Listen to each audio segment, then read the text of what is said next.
Welcome to the show, everybody. Thank you so much for being with us. Tennessee has canceled Pride Month. My, how the pendulum swings. And it has swung all the way back, at least in states like Tennessee, where they are now honoring the nuclear family, and they're saying that it's the bedrock of civilization of the state of Tennessee. We're going to talk about that.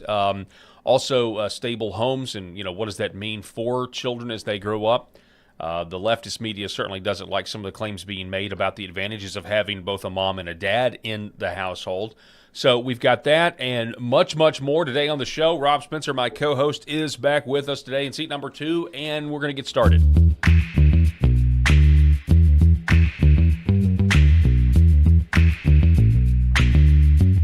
The Paul Harrell Program. All right, here we go, everybody. Thanks so much. Make sure that you like, share, and subscribe to this video. Subscribe over at LFA TV, the Rumble channel, as well. If you're watching the Paul Harrell Program YouTube channel, please subscribe. Click the little bell to receive notifications. I'm not warmed up today. Rob, good to have you back, sir. Paul, it is an honor to be back in the studio, man. I've had some withdrawals, because you see all the news happening on the day, and I'm just like, I want to talk about that.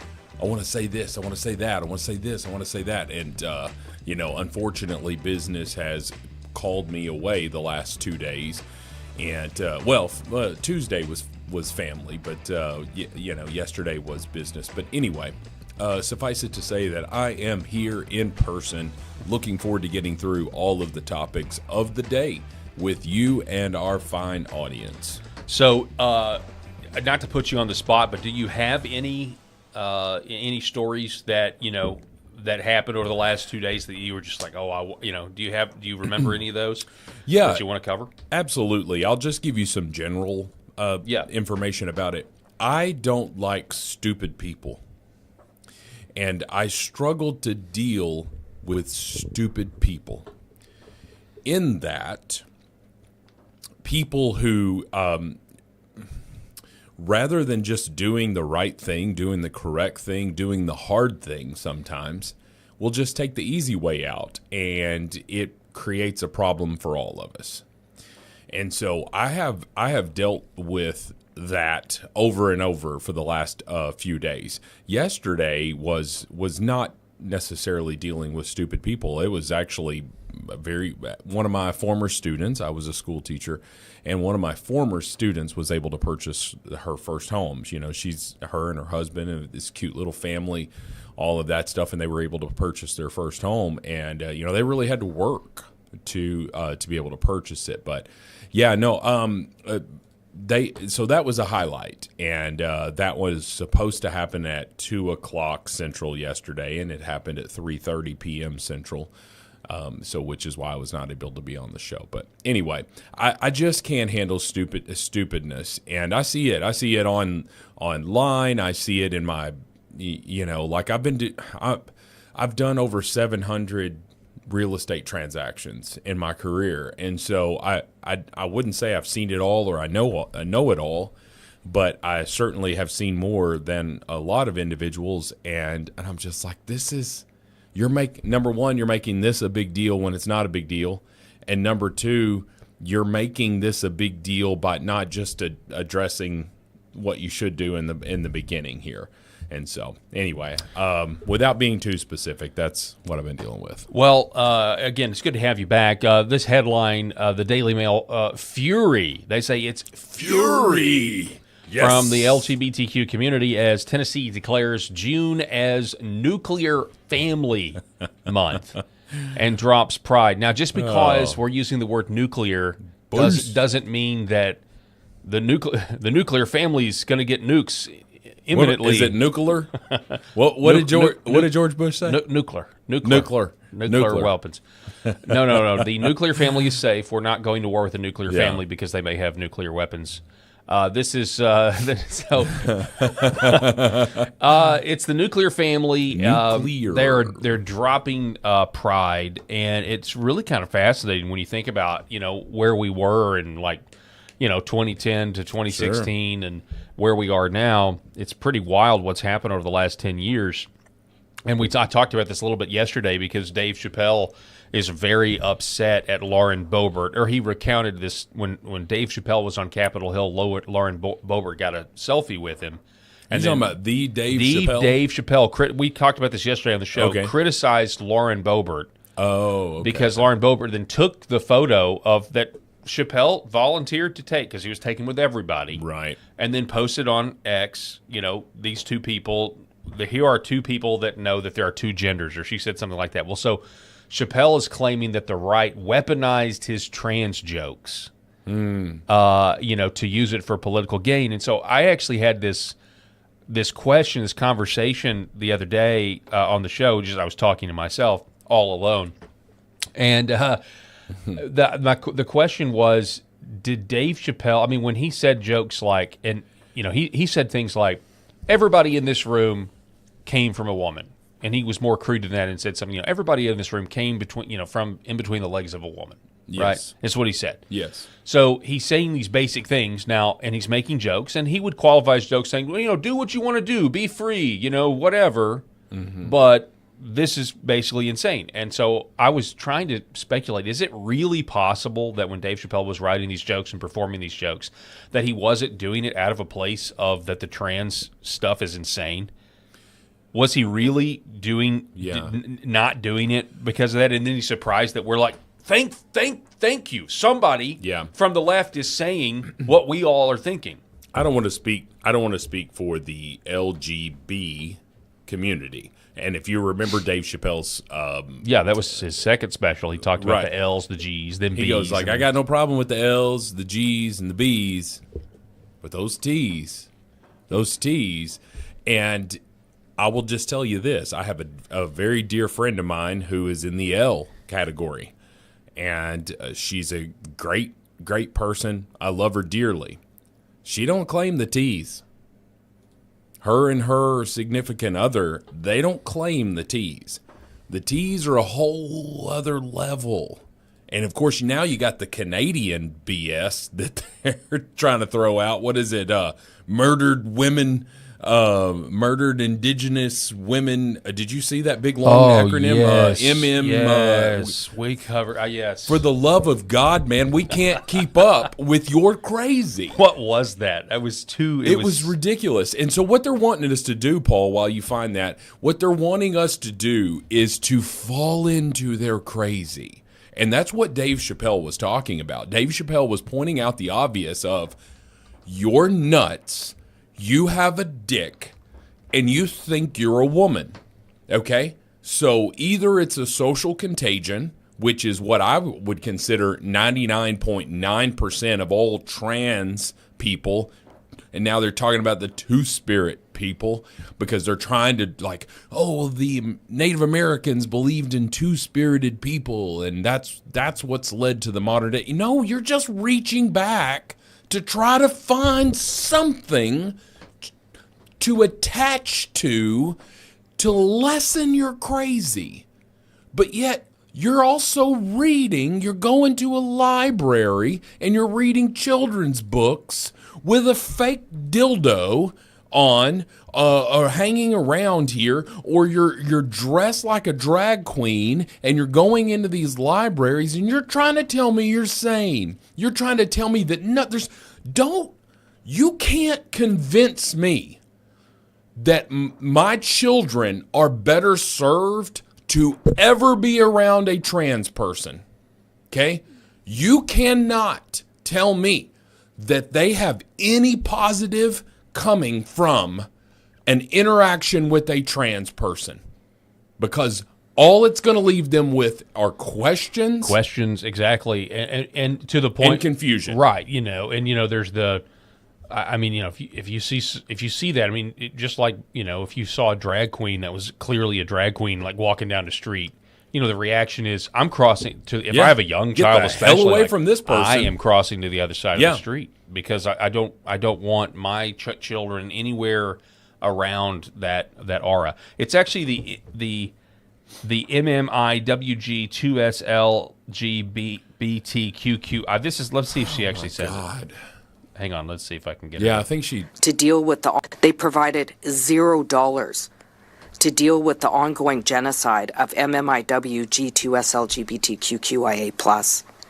It's a religion, Okay, man. let me just tell you something. That's not the first time she's ever said that acronym. No. Because she's got that married in her brain. Yeah. That's a catechism is what that is. Lord you're mercy. catechizing yourself to the woke sex religion. How dare Dave Chappelle call that out? But here's, where his frustration probably boils in is that he doesn't want to be attached to someone like Lauren Boebert. No, of course Boebert. not. Now, It's career suicide. it's career suicide for him because he was already, with that Netflix thing, he came out with part 2 of that 3-part series that you're referencing. I don't know if you talked about this on the show yesterday, but anyway, it was supposed to be a 3-part series, and there was just massive protesting to get him to Netflix to cancel the third one, right? Mm-hmm. And so I as much BS and crap that I've got problems with Netflix, I want to cancel that. I want to cancel Netflix so bad, but my 7-year-old and 12-year-old watch stuff on there, so I just, they've got their shows. Now we monitor that, but anyway, but you can go over there and you can click on Pride stuff, black stuff or whatever. They have specific things there. I mean, Netflix is as woke as you can be, folks, but they stood their ground on that one. And they said, no, we're not going to let you cancel. Well, he's the arguably the most popular comedian ever of our generation. I mean, if you're sitting here trying to name bigger comedians than Dave Chappelle, like you might try to throw out, some old school people. Yeah, they're dead. I think it's people that are dead at this point. Yeah, Richard Pryor. You might look at Eddie Murphy, who's not dead, but he doesn't really do stand-up comedy anymore. Yeah. And I don't know that Eddie Murphy is attributed as a stand-up comedian as much as he is an actor. Mm-hmm. But anyway, Dave Chappelle, I can't think of any person who is as big in the comedy world. Maybe a Jerry Seinfeld. Yeah. Totally different style. Totally different style, all of that stuff. I've got some Nate Bargatze's is, that we went to watch him in Nashville, which was just phenomenal. My side hurts. And if you're a married person with children, you need to go watch Nate Bargatze one time. Yep. Because he is going to he just speaks to all of the, all of that stuff. But I've seen Nate, I've never seen him in person, but yeah, definitely. My wife and I have watched some of his stand-up, and yeah, it is really, really funny. But the point was, in terms of, I brought up Dave Chappelle because the pendulum certainly has swung, and it's because the left is, had showed themselves to be so crazy, so out of touch, and you'll never convince me that Dave Chappelle wasn't playing on that it wasn't just people on the right. It was people in the middle and some people who maybe lean a little left that thought the trans thing had gotten out of control, which is why his jokes hit so well. That's why they were so funny. And he's upset. He's now claiming that people like Boebert and the right weaponized his jokes. We thought they were funny, and we capitalized on them politically, because the other side kept trying to tell us that men had a right to go into women's locker rooms and everything else and compete in sports, and it was absolutely nuts. Yeah, I just don't. If you've got pronouns in your bio, right? If you've got pronouns in your bio, that means that you are buying in to the lunacy. You can't convince me otherwise. If you can't just say, well, no, it's just because I want to let them know that I respect all people. I want to fight gender stereotypes. Bull. You have a penis, you're a man, you have a vagina, you're a girl. We learned it from Kindergarten Cop, right? We learned it. Boys have a penis. Girls have a vagina. I hate to keep talking about sex organs, but what I am saying is that we are built differently. Now, specifically, it's chromosomes. Riley Gaines brought this stuff up when she started her organization, XXXY I think it's XXXY or XYXXX, whatever. Her organization, which is incredible, which is also another thing that frustrated me when Trump went after her, saying he's not a big fan of Riley Gaines, because I don't know that Riley Gaines has ever said a single thing I disagree with. Was that one of the things? That's one of the stories that. Yeah, over the last couple of days, we didn't talk about that. She was upset. She thought it was ridiculous. The whole holy Trump is Jesus. Trump is Jesus or whatever. Yeah. She thought, and as many on the right did, that was a bridge too far, right? Yeah. But anyway, we went through this phase, Paul, where you couldn't say anything against the trans community, right? Yeah, they were. Yeah, it was the blasphemy law to say that. And Dave Chappelle's comedy about trans, ripping on trans, came out in the height of that. It was. Right? Yep. And so now, I don't think, if that special came out today, I don't think anybody would think anything of it. You're exactly right. Except for the trans. No, I mean, it was, I remember when it came out, that first special, I immediately the next day, even though it was, raunchy, I went on the radio and talked about it. I was like, guys, this was incredible that you have, that he was saying what we were all thinking. Sure. But he was saying it to a mainstream audience and they were laughing at him. Oh, yeah. It was liberating. It was like, thank goodness somebody, we're not the only ones. It's everybody that noticed. And so now for him to claim, I just think it's so disingenuous for him to claim that they were weaponized when the whole basis of your jokes was we were in the midst of some sort of, anti-free speech. Nobody can actually say that the emperor has no clothes, and he comes out and says it. Yeah, and then it does take off, and everyone's like, you know what, this is true, and it did get a lot of independence. It did wake up a lot of people. Yeah, this is crazy. Yeah, and it's like he's mad about that. I don't know. I was watching this. Young lady she said she was a leftist, so she voted for Hillary in 2016. She was a Bernie person leading into 2020 because she was like, I voted for Hillary, but I was a what were they called? Bernie Bros. I don't know, whatever. Feel the burn. Feel the burn. All of these people. So anyway, so she was that, and she just looked up, and one day she said she was walking through the field, and she just screamed, "I don't care how many times you tell me men cannot be women. I don't know how many times you have to try to say it. Men cannot be women. You can't change your chromosomes. You can have a surgical intervention here. You can do everything possible to make yourself look like the opposite gender, but you're not. You're not that. And we're living in a dream world." There's another stand-up comedian, and I forget her name, but she was talking about, she's like, hey, do you think gynecologists play along to this? Oh, wow. Like if this trans person walks in and maybe they had bottom surgery. Yeah. Maybe it's a dude that had bottom surgery, walks in there, and do you think they just play along and you're just like, okay, let me check those ovaries. Yeah. Your ovaries look fantastic. Right, of course. Even though they're not there, we're all playing pretend, You just think that you're a woman in your brain, even though you were born with a penis. But yet the doctor plays really like. Yeah. Unfortunately, it doesn't look good. I think we may have to do a hysterectomy. South Park addressed this. That's right. South Park addressed this a long time ago when Mr. Garrison. They did. Mr. Garrison had a sex change operation, and he goes in. Goes in and wants an abortion. He goes in, whatever, my coos, he called it a coos. I don't know. I'm not going to get vulgar. But anyway, he goes, guess I need an abortion. So what do? Do you just scramble its brains, which is obviously awful. We're making light of this. But anyway, the guy goes. It was prophetic. The guy goes, Mr. Garrison, no, Mrs. Garrison. Okay, Mrs. Garrison, you can't get pregnant. You don't have ovaries. You don't have a womb. What do you mean? I'm just some freak? Right? And it was like, what we're all thinking? Yeah. They played that in that show as the character literally thought it was possible. Like, he was just finding out that having the surgery is he thought it was more than just the looks. He thought it was actually going to mean he could get pregnant. Which is kind of fascinating.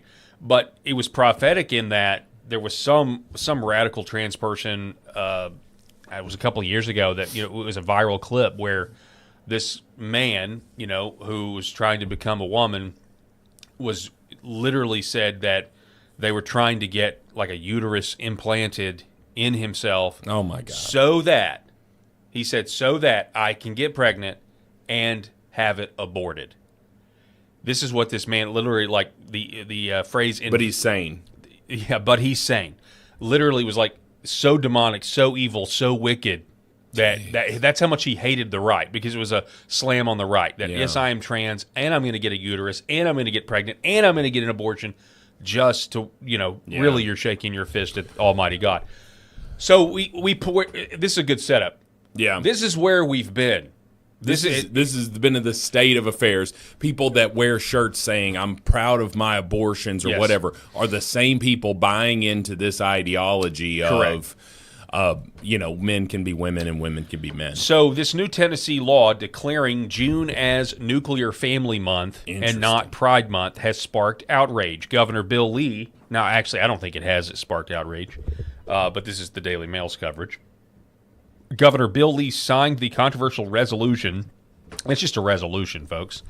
On April 9th, just 2 days after it was sent to his desk following passage through both chambers of the Republican-controlled state legislature.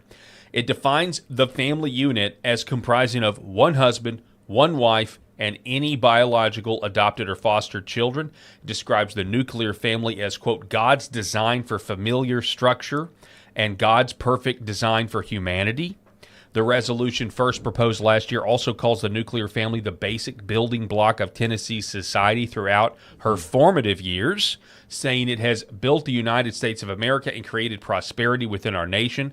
It also goes on to cite claims about fatherless households, including links to higher rates of poverty, substance abuse, incarceration, and school shootings, to argue for the superiority of the traditional family. Well, obviously, I don't even see how, with a straight face, you could say that the traditional family isn't superior, just in terms of sheer numbers and practicality. But Daily Mail goes on to say, however, studies have shown that that once factors such as income and household stability are accounted for, the independent effects of father absence are significantly smaller. So they're trying to say it doesn't really matter. So wait a minute.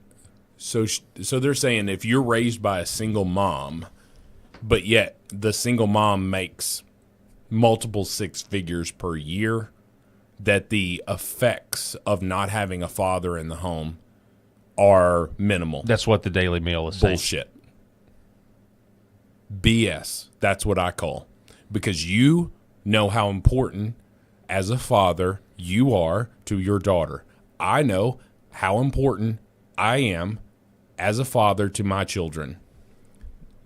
I hate to say it, folks, and women strike fear into their children sometimes, and a healthy fear, right? We talk about a healthy fear. But nothing my wife can say ever has as much impact as, I'm going to tell your daddy when he gets home. Yes. It shuts it down. Oh, yeah. Sometimes I come into a situation and I found out that my wife and daughter, or my wife, has made a pact with my daughter. My daughter's convinced my wife to not tell me what happened. Obviously, eventually, I find out. But my daughter's like, don't tell Dad what happened. Don't tell Dad. Don't tell Dad. Or you get this one.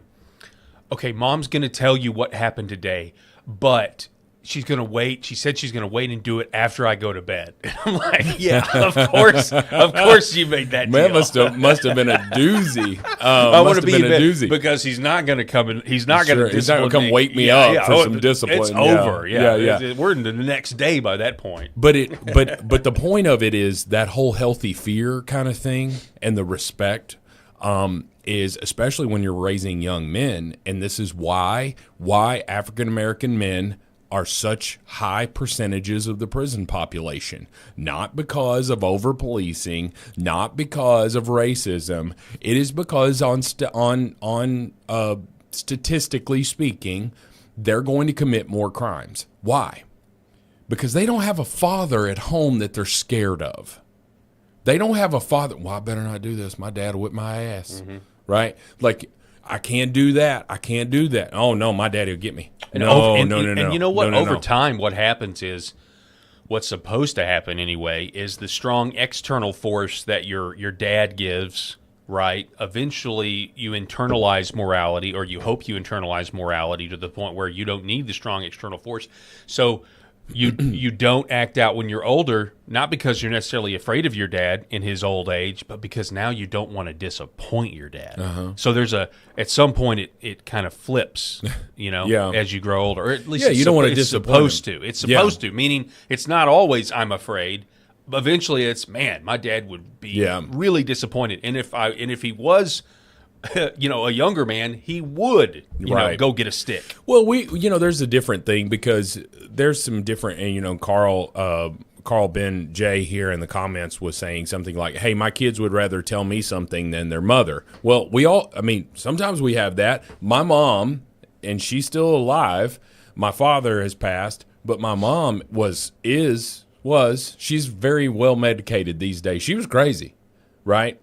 And I'd probably rather tell my dad something, growing up. Now, I wouldn't want to say anything that would have made him mad or whatever, but I would want to tell my dad, because he'd be like, well, don't do that again. Right? It was just a strong hand. Whereas my mom, like, what the? And, and she'd go off the handle, right? And so there's going to be some of that. I'll tell you this, if my kids want money, they come to me. They ask me. They knew I grew up poor and I didn't have it. And so I'll be like, what do you need? Oh, Dad, my shoes are a little scruffed up here, whatever. I need some new shoes. And all right. Yeah. Because they know, right? My son asks me for $5 out every morning when he gets out of my truck when I take him to, I'm like, what are you going to use it for? I was going to buy stuff at lunch. We already pay for your lunch. We already pay for your lunch that you're getting in the cafeteria. Well, I just want some extra stuff or whatever. Sometimes I give it to them. Just depends on what mood I'm in. But anyway, my kids know if they want money, come to me, because Mom would be like, no, I already gave you that. Or you got money in your piggy bank, and they don't want to go digging in their piggy bank. Anyway, you get my point. But those dynamics happen. Big deal. Yeah. Ultimately, if both parents are extremely frustrated at their children about something, most people would I would say it would fall under that the father, the dad, would be that intimidating factor, which goes to Tennessee's law that they're saying that's why a mother and a father in a home is important. And sometimes due to death or something like that, that's not always possible. But, man, we've got to spend time. Like the most socialist, leftist, liberal organizations, they want to bring down the nuclear family. 100%. They want to bring it down. Yeah. And the power of a nation, especially a Christian nation, is a reliance on that nuclear family. Yep, you're right. That's where it all springs from. And I'll say one more thing, because you were talking about fathers, but moms are obviously it's the yin and the yang, or the yin and the yang. Yeah. That's important. And I read this somewhere, I don't know, but psychologically speaking, women will tend to be the negotiators, and this is a good thing. Women are going to be more nurturing. They're going to be more second chance oriented. More, here's your grace, here's your mercy, and fathers need to do that too. Sure, but I see it in our dynamic where I am. If we make an agreement, if me and my daughter make some sort of agreement, I am going to be more likely to hold her to her end of the bargain than my wife is going to be. My wife might be a little bit, oh, well, okay, we can change the rules, or because, you know, and kind of wiggle out of it, just or this one time, or whatever, you know. But, like, I'm going to be more of the one, like, no, this is what you said, so this is what we're going to do, moving forward. Not that I've never been a softie, because, she is like a princess, but my princess, if you will. But there's that relation, and that's why it's so good, because parents, because kids need both of that. They need the strong hand, and then they also need the grace and the mercy, and of course, you're supposed to get both from both parents. The good cop, bad cop thing. But it's different. It's different, right? Getting grace from a father, it's going to feel a little different than the mom, because we're meant different, but we were created together. We were created to make life together. Right. So, well, I'll give you one other example here, Paul, and we don't have to beat a dead horse. Sorry. But, my middle child is I'm more connected to her than I am my other two children, and we all have that. I love them all three equally. Right. My son, who's a teenager, gives us a lot of issues, and my youngest is really attached to my wife. She has a lot of medical issues, and so she's really attached. So the middle child, my daughter, is very much attached to me, and she's 12. But she is a slob. She is the very definition of a slob person. Now, if you would see her, you wouldn't know it, right? She's got beautiful blonde hair. She's a gorgeous young lady. But she is a slob. Her room is destroyed all the time. You got to make sure that she has done just the very basic things, like go and see her laundry that's piled up. My wife makes them do their own laundry. The youngest, we do her laundry, but the two oldest, they have to do their own laundry, right? And it's not because we don't want to do it. Well, we don't want to do it, but it's also because, like, hey, look, you're 12 years old. I'm going to teach you how to operate this washing machine. If you don't want to be wearing dirty underwear to school, go in there and wash your underwear, right? Go wash your clothes. So her mom will get fed up. They'll be up there. It's not, my wife doesn't go from 0 to 100. She's very reasonable person. But once she gets fed up with my daughter, she will go in there, and there will be a 30-minute gripe session, and it is the airing of grievances. And it is like that. And I'll sit in there. Always sunny. We never, ever disagree about parenting in front of our children, ever. If I'm sitting there ripping into my teenager and I'm giving him what for, my wife is never going to come in there and say, that's enough, whatever, And I would never do that with her. That's just our kids think we're a united front. However, my wife will sit there and rip hard. Oh, so I almost said her name. Rip my daughter, up and down for a long time. And I will sit there and think, oh my gosh, she's got the point. She's got the point. I'm sure there's parents everywhere. I'm thinking that can totally identify. I'm like, Lord have mercy. We're 30 minutes in. That kid had it after 5, whatever. And then, so she'll come out of there eventually. And then what'll happen?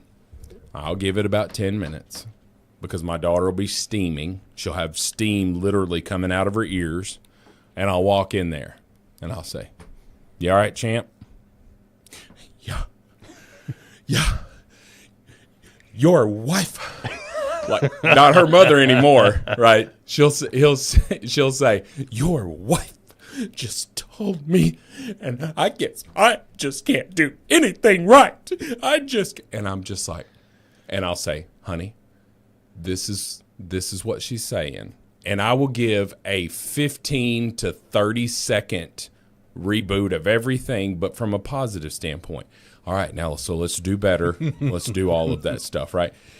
And I feel like it's a good yin and a yang. My wife says I'm a pushover. She's like, oh, yeah, you're going in there to coddle her, to pet her. You got to go in there and make sure her little feelings aren't hurt. I wanted to hurt her feelings. I'm tired of her being da-da-da-da-da. Anyway, all that stuff. But, again, just going back to my point, I'm glad that we got to talk about parenting. I'll talk about parenting stuff all day long because I don't know what I'm doing. You don't know what you're doing. Like, we're figuring it out. You meet a different person in each phase of a child's life. Amen to that. Right. That is 100% true. You're meeting this person. You're like, all right, well, how do I parent this kid? Yeah. And you're just like, well, it's the same kid from 2 years ago, but I'm still, it's different. And so that yin and that yang is so important. And you just don't get that. One time. And God bless the single mothers and the single fathers for sure. that are out there doing the best that they can. I'm not saying that you have a detriment. Your kids, like you're facing the situation that you faced, and I'm not saying anything negative. God bless you for it. You know, we're all in your corner. But there is a positive that can come from a good, strong father and a good, strong mother. Yeah. Now, you can have poisonous people. Oh, in 100%. there, right. But the And nuclear so family, which is what they're talking about, is protected. So kudos to Tennessee. The pendulum has swung very, very, very much further. I'm going to tell one story about my parenting, and it's going to be very brief because, you told something, so I'm going to confess something. And this, this may be right or wrong, but whatever. This was probably when my daughter was like 4 or 5 years old, and bedtime is, every parent knows bedtime is tough. How are you going to get the kids to bed? Are they going to go to bed? And so, you hit like a 3-month window. It's like, oh, wow, they've been going to bed super easy. They finally got it. And then there's a test. It's like Velociraptors. They're going to test a new portion of the fence. They're testing for weaknesses. How else can they try to stay up? You disciplined the first problem. Well, so what I realized was, Rob, that in this situation, taking things away was like the key. Oh, really? Right. Taking things away for her was the key. So what I did was, but it got to the point where that stopped working. And so I held I basically held a red, white, and blue popsicle. You know those red, white, and blue popsicles? Yeah. I held it hostage. I said, if you don't go to bed, and I turned the water on hot. I said, I'm getting rid of one of these. You're losing this. You're losing this popsicle. You will not have it tomorrow. She just looks at me. She was like 4 years old. And she was just like, I'm not going to bed. I'm like, okay. And as I stick the popsicle into the hot water and it melts, and she's like, no. So it happens again. Yeah. Right? And I said, if you want to keep your popsicles, she's still being stubborn. I pull out another popsicle. I hold it close to the hot water. She's like, okay. I'll go to bed. I'll go to bed. That was one of the most creative discipline situations I've ever been in. She comes by that red hair, honestly. Yeah, she does. Yeah, not for me. Anyway, so we've got this story here. I've got to make a slight addition / correction. So yesterday on the show, I was giving Scott Bessent a really hard time because he came out and he was like, tax season has been really good. Tax season's gone super well this year. And, of course, yesterday was April 15th. Yeah. Didn't feel like it went well for me. It seems we had the whole show on that, right? Basically that we're tax slaves and everything else. And we were talking about how we do need to end the IRS and everything else, which Trump has now come out and reiterated that, which we're going to talk about here in a minute. But I kind of think I missed this story, folks. I think I missed portions of what Scott Bessent was going to say. One of the things that Scott Bessent said yesterday was that you can go to, if you're a W-2 employee, you should go to your employer and reduce your withholdings. That you can now do that if you want more money. Listen to this. I want to encourage everyone out there watching today to change their withholding if they haven't already done so, because if you change your withholding, then you will get an automatic real wage increase, be it on a weekly or a monthly basis, and you will be able to keep more of your money this calendar year. So this got a lot of people thinking because, he said some other stuff, and I was critical of what he said, some of the other stuff he said, because I think he should have been like, hey, we know you guys hate paying taxes. We're trying to get rid, but we got to, work with the system we got. We're going to get another bite of the apple, but we did lower your tax burden with the big, beautiful bill. Sure. But we know that you hate paying taxes, and, that's the way he should have approached it. That was my critique, but I missed this part because there is some rumors out there that Trump does have a plan to end the IRS and the income tax. And so this guy, Ross, says, why would Bessent say to reduce your federal withholding unless you won't be required to pay federal taxes for 2026, especially when most Americans have damn near zero savings? Most Americans would not be able to pay that bill 1 year from today. Today could be the last tax day, or at least the last tax day for the vast majority of Americans. And then this other clip here. So he's telling us without telling us. Some people are speculating. Another guy, no idea what he means by this. When I've had to increase the amount of my withholdings for the past 2 years because I always ended up owing thousands. I'd love to give myself more of my hard-earned money every month, but I know I'll be punished for it next tax season. I really don't know why he was saying that, unless maybe he was talking about your tax withholdings are still set for the old tax rate. You know, maybe your employer still got your tax withholdings for the higher tax rate. I don't know. So I don't know. I will tell you that. Okay, so what is a tax return? So think about it through this lens. And we've got smart folks in our comments, so they know all of this stuff. But what is a tax return? That means you paid in more tax to the federal government than what you were required or obligated to do. Yeah, refund. Yes. So you're getting your money back, right? And sometimes there are incentives, right? There are credits, lower income tax credits for children and all of that stuff that is not necessarily money that you paid in, but that is a tax break that you're getting, and so you get this money back. But let's just take it on the face value of you're a factory worker, right, or a nurse or something like that, and you had the federal government withhold your tax every paycheck, and then you file your taxes, and at the end of the year, you get a big tax return, okay? $20,000 some people get back, right? Or maybe even more in other places. All you did was loan the federal government money tax-free. Yes. That's what you did. You loaned them your money tax-free. So Scott Bessent may not be signaling something, like, hey, we're going to get rid of this, or another big tax break is coming, and so therefore that withholding and all of that stuff. He may simply just be saying, quit loaning us so much tax-free money. Because you have married people that will withhold single, right, on their taxes, so that it withholds money so that they do get a big tax return, or they just don't want to. They want to make sure that they don't pay in. I'm an independent contractor, so I always have to pay in. Yep. Right, and so my tax deductions, my gas, all of that, my Medicare, Social Security, you get that 7.5% times 2. Right, except that I don't have an employer contribution as an independent contractor, so my tax rate starts at 35%, around 35%. And so what my accountant does is just try to reduce that. But I want to tell you something.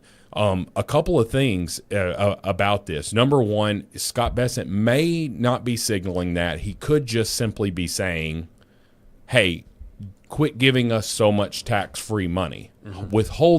Withhold less so that you get a bigger paycheck. But number two, when you pay in taxes in terms of like an independent contractor, when I have to sit down and physically write a check to the federal government, because I do as an independent contractor, I have to physically write this check to the federal government.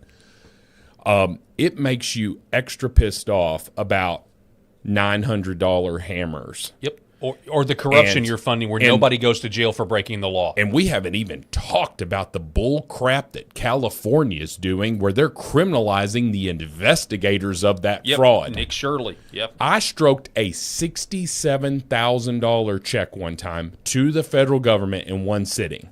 I started paying that stuff monthly because when you pay in about $100,000 a year just in taxes, you're just like, I don't want to write that big check. Even if I've got the money, my wife is so good about withholding. Like when I get a check and stuff, she withholds our tax money and all that because she never wants us to not have to be able to pay the tax bill. But we don't want the tax man cometh, right? Yep. But when you're physically writing out this check, damn it, man. It's like being disemboweled. It is. It's like, just rip my guts out. And even more so when we talk about, you and I both were Democrats, okay? You and I are former Democrats. Now, if college counts, yes. If you want to call us Democrats, because if you look at the Democratic platform, totally different. Then it is the Republican platform now. So I don't know that I switched. I think the party switched, right? But anyway, so that's what we were. But at my first job, when I got out of college and I started seeing how much the federal government was taking away from me, and this guy I was working with, his name was Rick, and he said, Rob, I think people like you switching from Democrats to Republicans, because at that point, that's the first election that I voted Republican, right? And he goes, I think the people switching from Democrat Republican, if what the federal government would make all taxpayers do is, instead of writing, you get your money, right, and you have to write a check. This is to go to fund SNAP benefits, and you're required to write a check for $187.53, and this is going to go to pay someone's SNAP benefits. This right here is going to go to pay for this, whatever, all of these social programs. If every individual taxpayer had to write the check individually to the program that they're supporting, everybody would be Republican. And Republicans are not infallible, but it's a lot better than the Democrats because their social programs know no bounds. Yeah. Did you see Mondami and what he did? Oh, yeah. His solution is just tax more. Did you see what he said, though? See, I can't find the – now I can't find the – hang on. Going through these tabs here. Maybe it's down here. Well, I've lost it, but he basically – it was a huge advertisement for taxing the rich is what he was trying to do. Here's President Trump talking about this because, you had these reports. You had this report that the U.S. is going to launch a tariff refund system on 4/20 per Reuters. The community note here is the tariff refund system launching on April 20th is for importers to receive consolidated refunds, $166 billion in duties ruled illegal by the Supreme Court. Then it says what Trump is talking about here is a separate unimplemented proposal. But here was President Trump. Refund season ever. And we're going to be giving back refunds out of the tariffs because we've taken in literally trillions of dollars. And we're going to be giving a nice dividend to the people. In addition to reducing debt, as you know, I inherited a lot of debt, but it's peanuts compared to the kind of numbers we're talking about. So we're going to be making a dividend to the people. And additionally, we're going to be able to reduce debt. And as time goes by over the next 2, 3, 4 years, those numbers are going to go up. And I believe that at some point in the not too distant future, you won't even have income tax to pay because the money we're taking in is so great, it's so enormous that you're not going to have income tax to pay. Whether you get rid of it or just keep it around for fun or have it really low, much lower than it is now, but you won't be paying income. So... yeah. Again, this is a positive development because as I was kind of complaining yesterday, a year ago, this is what we were talking about. Elon Musk was there. Doge was there. We were learning about magic money machines. We were hearing about getting rid of the IRS and making it the External Revenue Service. We were talking about a fundamental economic revolution. So people keyed on Trump's comments here, and then with Scott Besant's comments about lowering your withholdings, people are now again it is putting two and two together. Well, I mean, people don't want to pay this anymore, and it's not like the administration hasn't said that this is their goal. The question is, will the Republicans codify it? Absolutely not. They're not going to codify it because, like he said, were we just going to keep it around? Well, yeah, keep it around until they need to, jack it back up to an effective 50% tax rate, which is what all of our taxes combined. They're basically taking half of our money when you look at the consumption taxes on top of all this. But if President Trump, and I'll say this again, and I'll say it again and again, if President Trump successfully gets rid of the income tax, as much as I'm upset about the war with Iran, which I hope is about to be over, there's some talk that it is over or that it will be over again. I mean, we keep hearing that. But if he's able to get rid of the income tax, it'll be the greatest transfer of freedom from the government back to the people since the American Revolution. Well, I've said it on the show before, Paul, but I'll say it again, I think, as it bears repeating. It would eliminate all of the Democrats' talking points in terms of the tax the rich. Yeah. Because a sales tax and a tariff and the tariff imports, like I think you could replace the income tax And all of these taxes, my God, there's so many taxes. You could just replace all of it with a sales tax like a consumption tax, right? And a certain percentage of it. So in the state of Arkansas, Arkansas might attach, this to this national one, right? And so the blue states may attach more. They may say, well, the federal government gets a 10% sales tax that goes directly to the federal government on every dollar that has spent. Needs to be more like 1%. Whatever. I'm just throwing a number out yeah. there. And then the state of California comes in and says, all right, well, we're going to add 5% just for living in the state of California. And Arkansas might add 1% to it, something, whatever the state decides to do. But what it does, and I've said this before and I'll keep screaming it from the mountaintops, what it does is it makes billionaires and super low income people on the same level. And it says, hey, this billionaire, you don't have a tax exemption over here. You wanted to go buy that jet and write it off as a tax expense. Okay, no, you're paying this 10% sales tax against so that it goes to the federal government, and that's what's going to fund the federal government. And then of course the 10% of a jet is a lot of money. A lot of money. A lot of money. And so that billionaire might pay it because what are they doing? They're not having to sit here and pay millions of dollars to attorneys to save them tax money. They're not having to do that anymore, right? And so this will never happen. This is a dream world. I was just sitting there thinking, the lobbyists that TurboTax and H&R Block would hire to keep this from happening. Can you imagine? Can you imagine the CPAs and the tax attorneys that would never want something like this to happen? Sure. They would rather all of us stay enslaved to the government. The whole thing is offensive, right? We talked about this yesterday.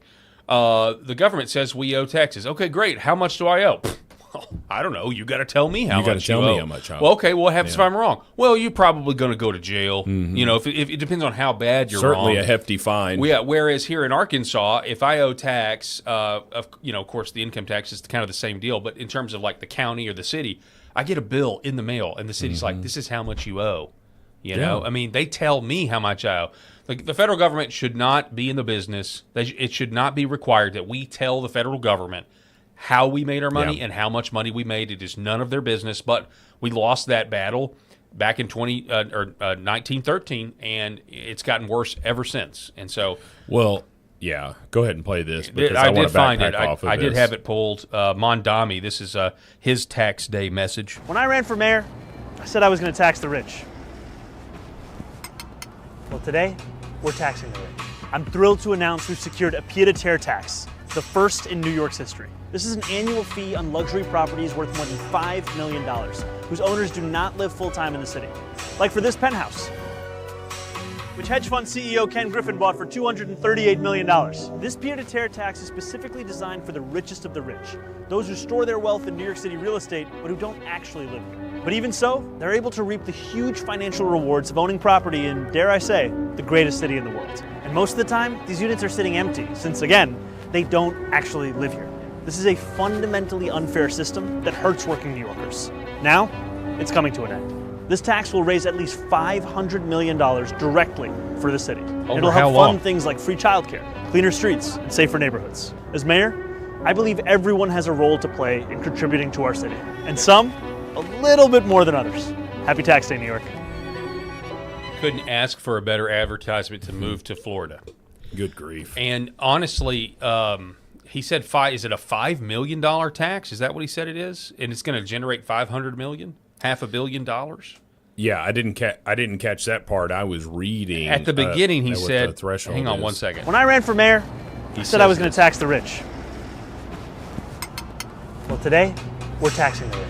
I'm thrilled to announce we've secured a pied-à-terre tax, the first in New York's history. This is an annual fee on luxury properties worth more than $5 million. So he says it's worth more than $5 million. He's saying if the property is worth more than $5 million. Okay. Which basically is every building, certainly in Manhattan or any respectable place in New York City. You're putting a tax on them for any building that's worth more than $5 million. As he said, some of these buildings just sit empty, okay, due to rent control and all this. Some of these buildings are operating already at a loss. But if you own a building in New York City, or a penthouse, or just a penthouse, and if it's worth more than $5 million, you're going to have to pay this new tax. I don't see how that's legal at all. I don't see how that's not unfair taxation policy. I would imagine that this is going to get challenged in court, and if a federal judge has any stones whatsoever, like the ones that specifically work against our president, Donald Trump, if you can get a federal judge to work against this and just say, you know what, you're a guy that sits there and says, you got all this money. It reminds me, Paul, I'm going to get him on my soapbox. It reminds me of when I've been told by some of my renters after they've not paid rent, like, I'll work with anybody on my rental properties. I know I was venting about this with you yesterday, but I'll work with anybody. Like, hey, man, sometimes you lose your job. Sometimes you fall in hard times, whatever. Just communicate with me. Just don't ignore me. Like, if I'm texting you and be like, hey, just checking on the rent, all that stuff, just don't just ignore me. And then I go, and you hadn't paid rent in 3 months, and I'm like, go by your house and be like, hey, what's going on here, man? What are you gonna do? Are you not gonna pay rent? Are you gonna move out? Are you gonna do all this stuff? Well, you can afford to pay this. I'm like, wow. I'm like, you think I'm rich? If I'm rich, I don't have to work. Like, truly wealthy people choose to work. They don't have to work. I have to work. I've got to work in my real estate business. I choose to own these rental properties and all this stuff or whatever. But it's a mentality of, you have more than me, so therefore you can do this, and this, and I'm entitled to receive the benefits of that. That's a Zoran Mondani right there. This billionaire or millionaire who took a financial risk. Because these people that own rental properties are taking a financial risk. Do you want to talk about some stress? You look at your rental incomes on a month, and then you're like, okay, well, I've got to pay the bank because I don't own these outright. I've got to pay the bank. I've got to pay an insurance payment. I've got to pay a tax payment. All of this stuff. This money comes in, and it's less than what you owe on a monthly basis, which literally happened to me this month.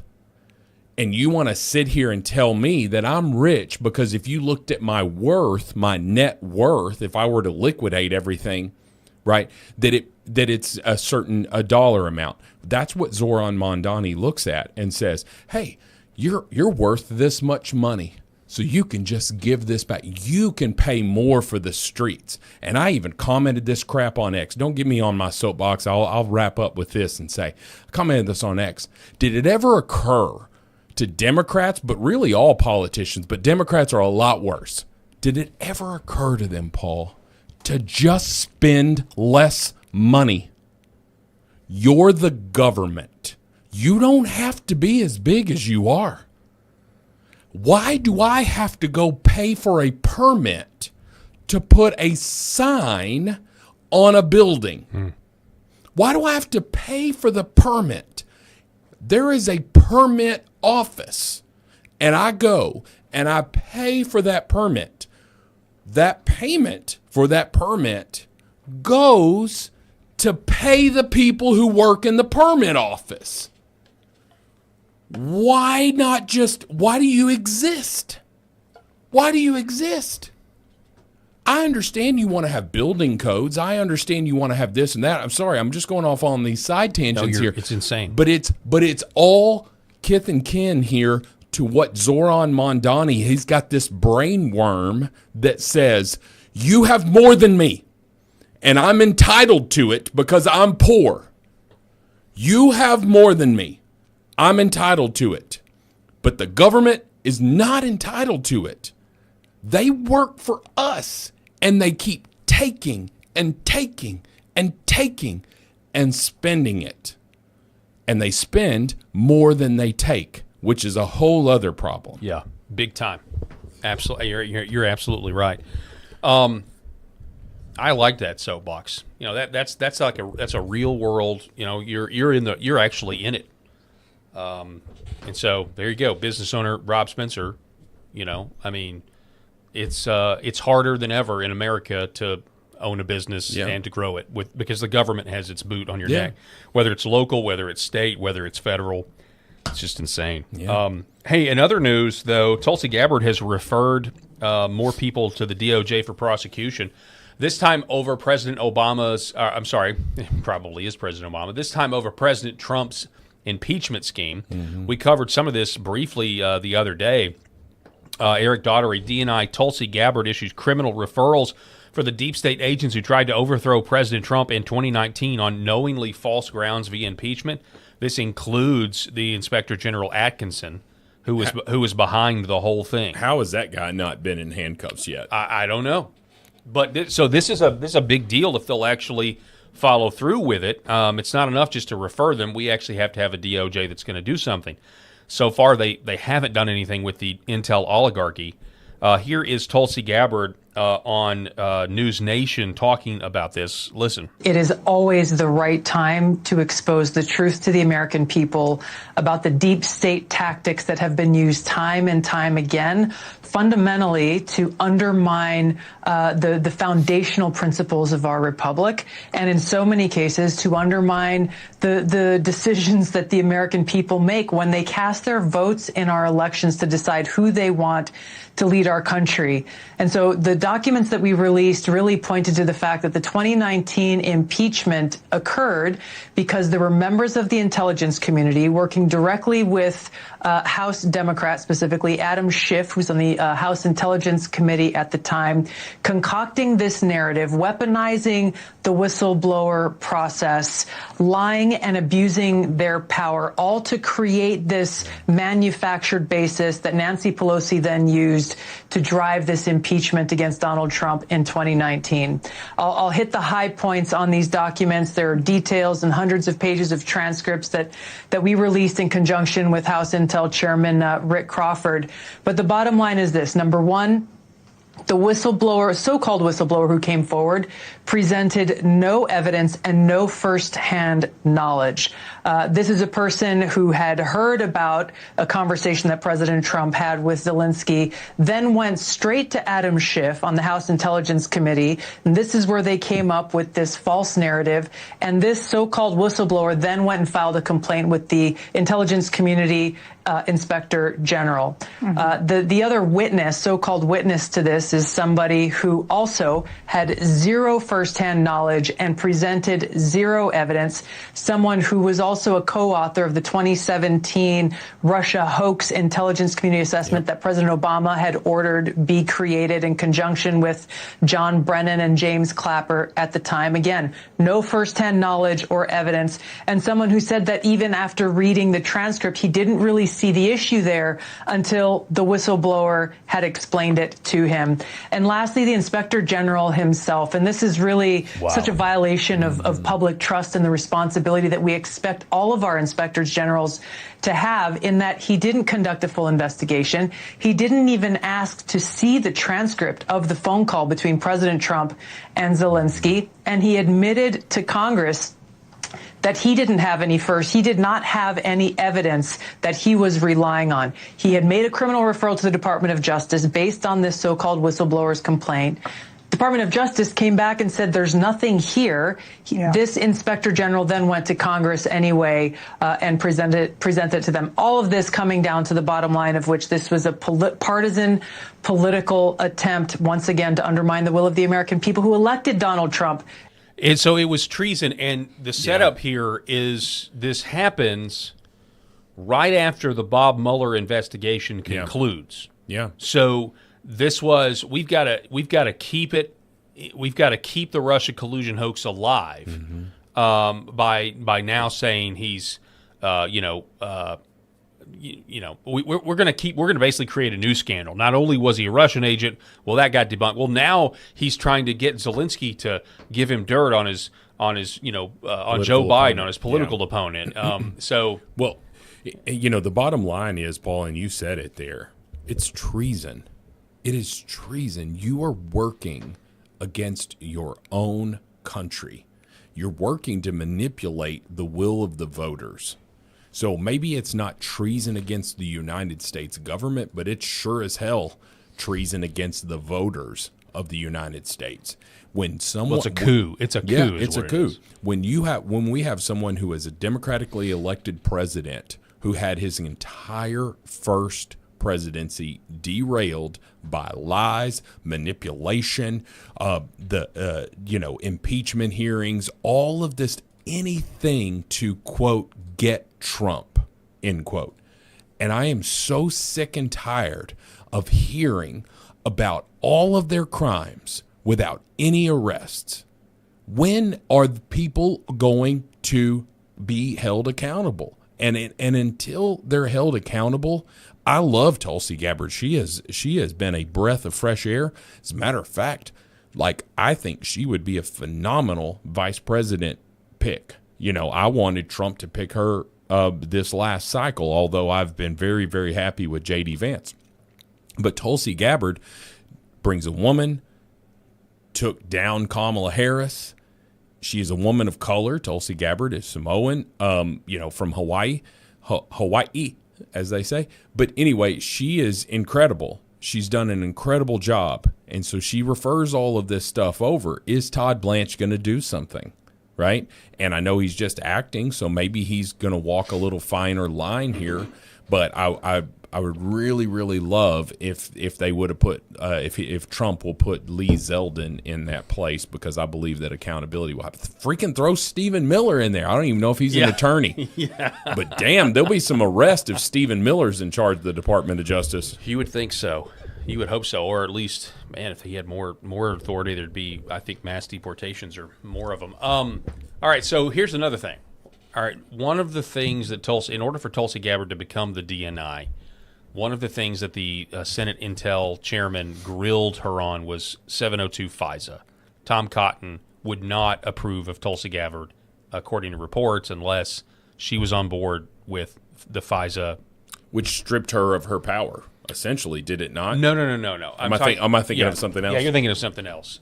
This was back during her confirmation process. Oh, that's right. Okay. Right. So the FISA is what they used to spy the FISA court. on President Trump, right? Illegally. So now President Trump, we covered this, he came out and he said, all right, I'm for FISA. I know it was used against me, but I'm for it. And I'm willing to give up some of this stuff because the military needs it and we need it for these tools, to make the country secure. Obviously, I'm not a fan of that. I think it's always been a MAGA position to be against the FISA court. Well, it's one-sided. And what was done, right? And nobody's been put in jail yet, right? Yeah. It'd be one thing to have this conversation if we had any confidence that there have been meaningful reforms and people have suffered the consequences, whether it was the FISA judge or whether it was James Comey who lied to the FISA judge. But we haven't had any of that. So I can't even entertain this without it. Now, I say that to say President Trump specifically said he's been working with Congressman Rick Crawford, who is a proponent of continuing FISA. He's the chairman of the House Intel Committee. Rick is a friend of the show. We've had him on. I generally like the work he's doing. I don't want the FISA warrants to continue because I just don't have confidence in our government. I don't think enough people have been held accountable. We didn't talk to Rick on the show specifically about FISA. We did not. Do you know where he stands? Well, he's right here, actually. Oh, he does? Okay. Here he is talking about it because it's the Chiron here says GOP splits over surveillance authority. Chairman, great to see you. Quickly do the math for us. How many Republicans need to be switched from a nay or a to a yay here? And are any Democrats in the House on board with this reauthorization? You know what? I don't want to get into a whip count. I will say this. I would love to see 218 Republicans. I'd like to see all Republicans say yes to this. And it'd be nice to get some Democrats to come along with this as well. I suspect we're going to get a mix.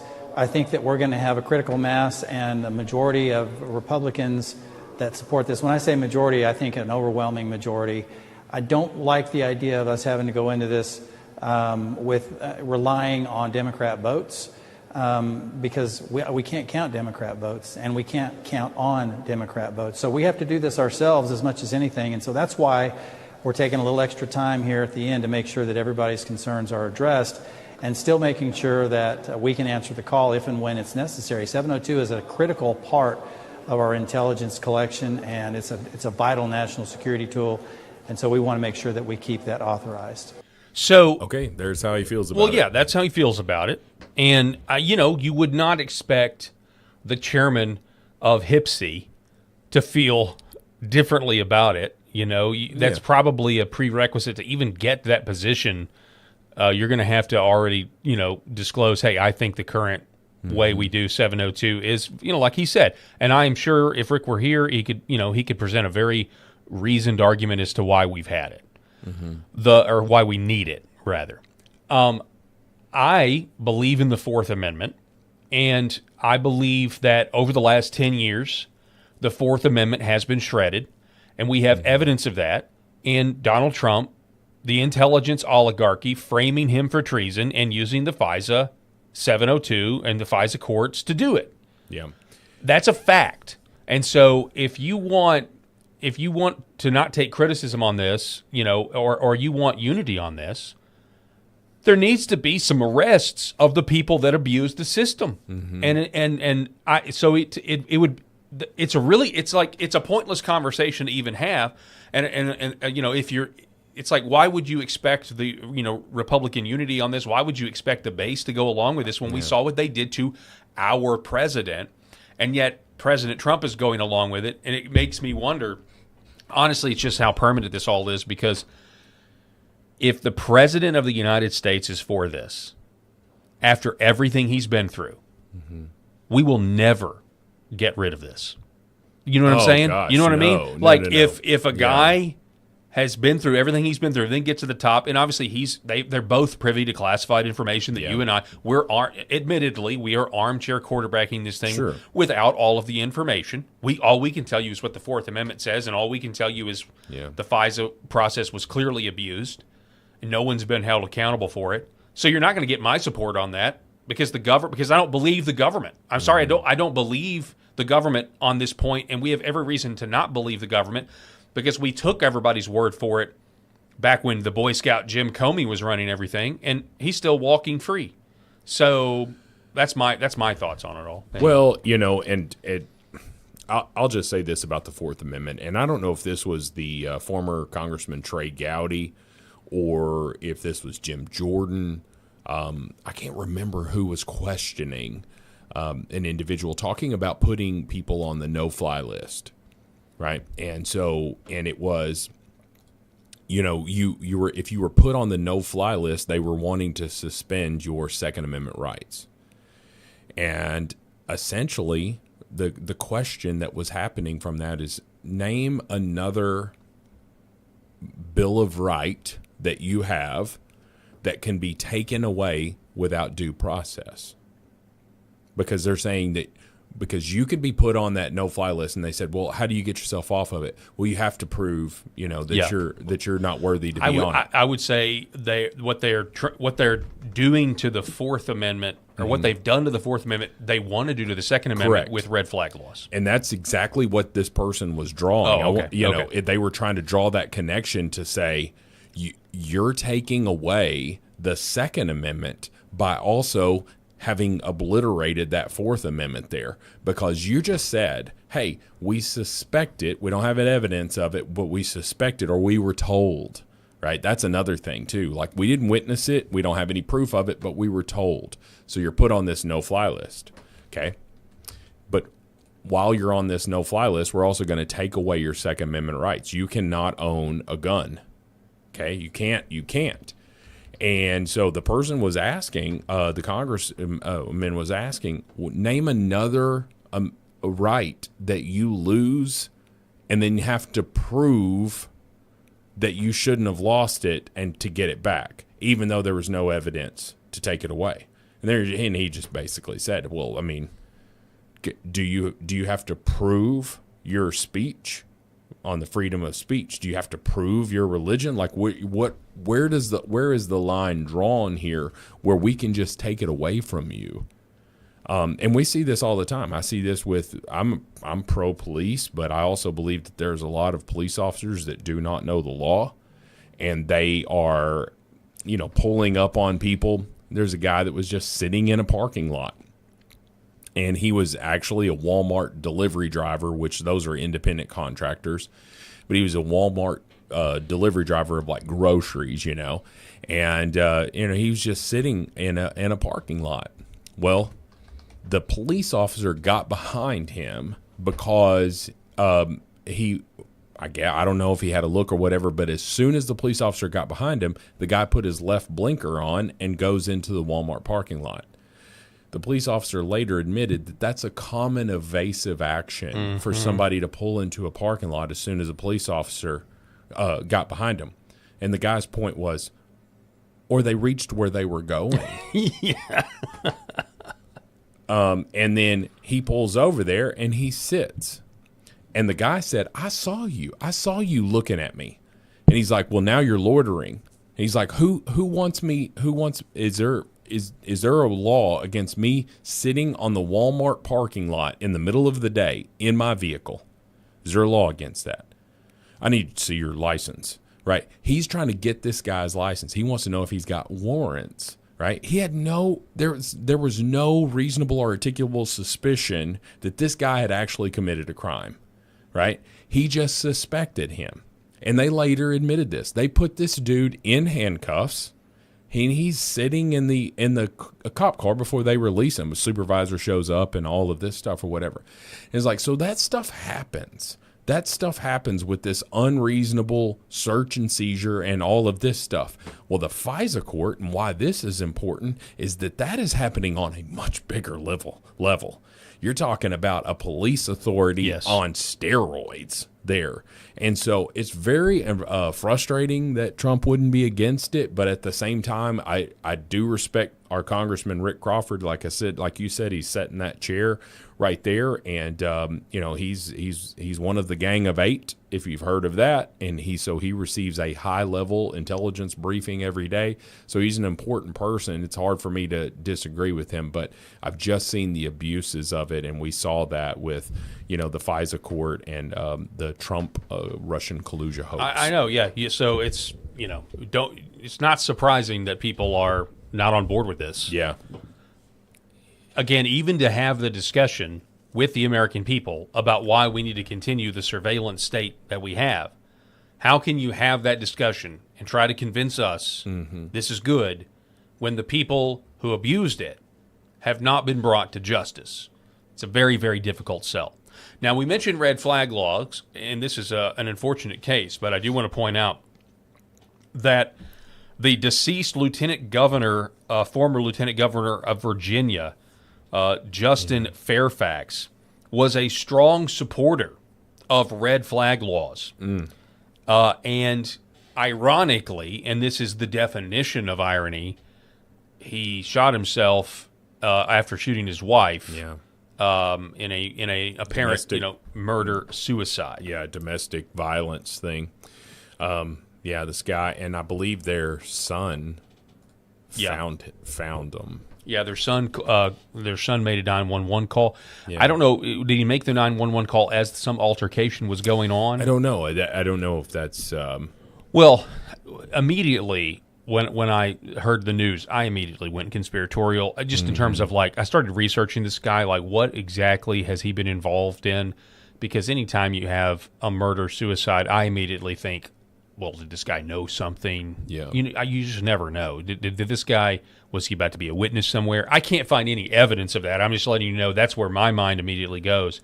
I think this really might just be exactly the way it's being reported, one of those rare instances. Well, he's a man and he's a Democrat, so he's already behind the 8 ball a little bit, so with his thinking, and but that obviously there's a lot of men who are Democrats that don't kill their wives. Yeah, of course. But so it's a tragedy. Former Virginia lieutenant governor shot and killed his wife and himself at their home. They had been going through a divorce, according to reports, and it was apparently a very nasty divorce, and it's a tragedy that it ended this way. Well, it's a tale as old as time here, and, it's just extremely unfortunate. They look very similar. Do you ever... Yeah, like look one at of their those face. They have a very similar... Yeah. Oh, wow. That's a little creepy. Yeah. So New York Post reporting that there was a messy divorce. Yeah. And of what cops say. But I do want to know, because honestly I should know this, how exactly it came down. The couple's 2 teenage children were inside the home at the time of the murder-suicide, and their son called 911. So we have witnesses here, essentially, witnesses that they were there. They didn't find them. They were there. They probably heard the argument, probably heard the gunshots. Yeah. And so there probably wasn't foul play other than the foul play of this guy murdered his wife and then killed himself. So, wow. And again, ironically, I can't, it's kind of wild that this guy was for red flag laws, which would have, if they had been enacted, theoretically would have, he wouldn't have been armed. But it would also, he would have had to have sent up some red flags. Or somebody would have had to report. So there would have had to have been like a previous thing that kind of sent it. But it reminds me of Eric Swalwell, and how he posted, "Hey, this is why we need red flag laws," and he was like, he reposted something that Donald Trump had said.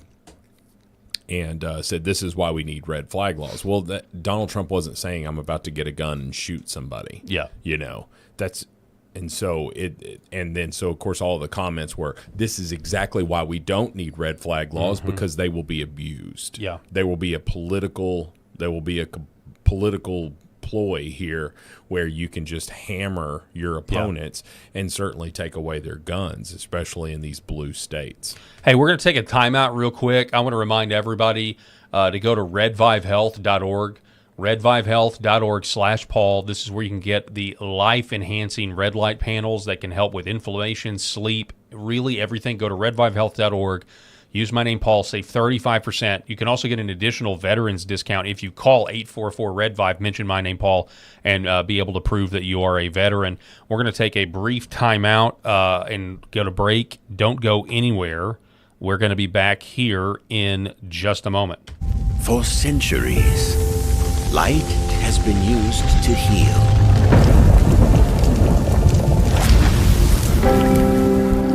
Awaken the body with Red Vive.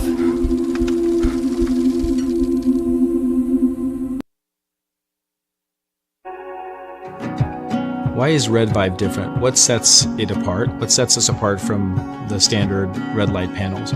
This is a medical grade device, and what that means is the red light bulbs and the near infrared bulbs have very specific wavelengths. If you think about the wavelength as the medicine, the 635, the 670, the 810, the 850, those were specifically chosen because those are the most powerful effectors of the cells. So those specific wavelengths, when they get into our body, when they affect our tissue, they spike energy production, they help with nerve pain control, they increase stem cell counts. There's very specific mechanisms that those specific wavelengths work at, and that's the medicine. So if you think of, say, medicine as an Advil or a specific steroid or a blood pressure medication, the wavelength is the medication. The other part of that, whenever you take a medication, is dose. Right? So you have the medication. So if you take 1 milligram of Advil and the average dose of an Advil is 200 milligrams to 800 milligrams, it's not going to work. That doesn't mean the medicine's bad. It just means you didn't take enough. Right? And so even if you have the right wavelengths, first you have to have the right medicine, and then you have to have the right dose. And to have the right dose, you have, in light therapy, you have to have enough energy. So you have to have a powerful bulb. The LED bulbs, or light-emitting diodes, have a specific wavelength, and that wavelength is the medicine. And the wavelengths that have been studied and published on that are the most powerful in affecting healing and the changes that we want to see with our bodies and our health are the 635 wavelength, the 670, 810 nanometer wavelength, and 850 nanometer wavelength. Those are all going to affect the mitochondria, the cytochrome C oxidase, and affect those powerful long-term changes and affect that downstream pathways. And that's what you get with Red Vive devices. The highest efficacy, the best wavelengths, concentrated to help your health.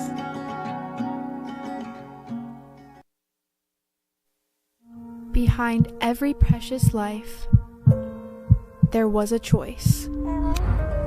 Behind every family moment, behind every special memory, there was a choice. A life of joy.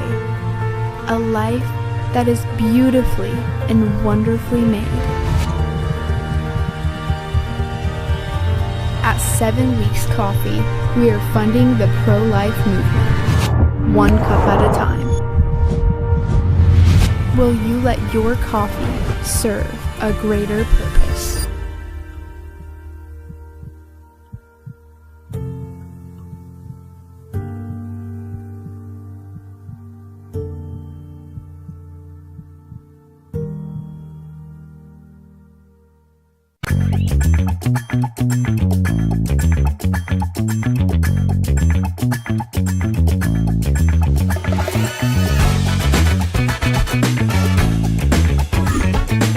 The Paul Harrell Program. Hello, ladies and gentlemen. Welcome back to the show. Thanks so much for being with us. Broadcasting here on LFA TV. Can't do the program without you watching. Broadcasting live from Arkansas. Clarence Thomas is in the news, Rob. Have you heard about this? I love this man. Yes, I did listen to part of this. I don't know if this is the particular clip because it's... He gave like a whole 16-minute speech. You know, this guy's not in the news very often, you know, but it's really refreshing to hear him. Yeah, you want to hear how how ideology overrides race. Yes. On the left. Yeah, they'll never get behind this strong black man here. Honestly, I wish because when I heard him talk, kind of thought to myself, man, if he was younger, I wish he would run for president. I wish we could replace him and then let him run for president. Honestly, him and Alito, two of my absolute favorites. When I'm maybe I'm a dork, but I like to listen to Supreme Court arguments, the audio recordings of them. So. All right, here he is, Clarence Thomas. I think if we don't stand up and take ownership of our country and take responsible for it, we are slowly letting others control how we think and what we think. I think the beauty of going to school is that you learn how to think for yourselves. You develop the discipline to think things through. If you think it's losing confidence, then you get up and you participate. You don't sit on the sidelines. You think that the state is being run and inconsistent with how you feel, then you get up and you participate. You prepare yourself. If you think that the medical profession is not right, well, you become a doctor or be a medical person, and you deal with that. I think we need to take ownership of our country. It's our country. I think if we don't stand up and take ownership. I'll tell you this, Paul. One of the greatest quotes that was given to me, and I do not know who it's attributed to, but it was given to me as I was like an up-and-coming entrepreneur, business owner, whatever. And it just said, hey, if you want to fix the world's problems, start by sweeping your own porch. That's exactly right. Yeah. And, the quote is, if you want to clean up the world's problems, start by sweeping. Well, this is your own true, porch. and we've talked about this, especially from a Christian standpoint. It's very important. I mean, we can get outraged by a lot of stuff, and we need to act on that. and We need to try to fix it. Yeah. But if you're outraged with a lot of stuff, or you're red-pilled and you're angry, but you're not also pursuing your own individual sanctification, doing the things that you need to do. Yeah. To further your relationship with God, pursuing God with all your heart, loving God with all your heart, mind, and understanding. If you're not doing that in your own personal life with your family, then you're chasing something that's, we're not going to fix anything if we don't start with that. It starts with a very basic thing here of like, hey, if you hear about something that's going on in your child's school. Now, I know your child is homeschooled, but like public schools, we're very fortunate. I mean, some of the teachers at my children's school will like play Christian music and stuff in there, and so there may be some pushback to that. But we're in the Bible Belt, so it's a little bit more forgiven here, and maybe in other places it's not so much. But like if you were to hear about something that was happening at your child's school, do you just sit and gripe about it online, or do you go up to the school and say, I don't like this?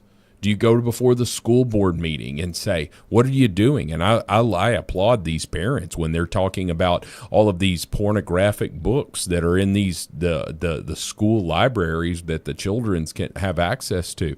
I love it when they go before the school board, or in a city where the city's, we had that controversy here.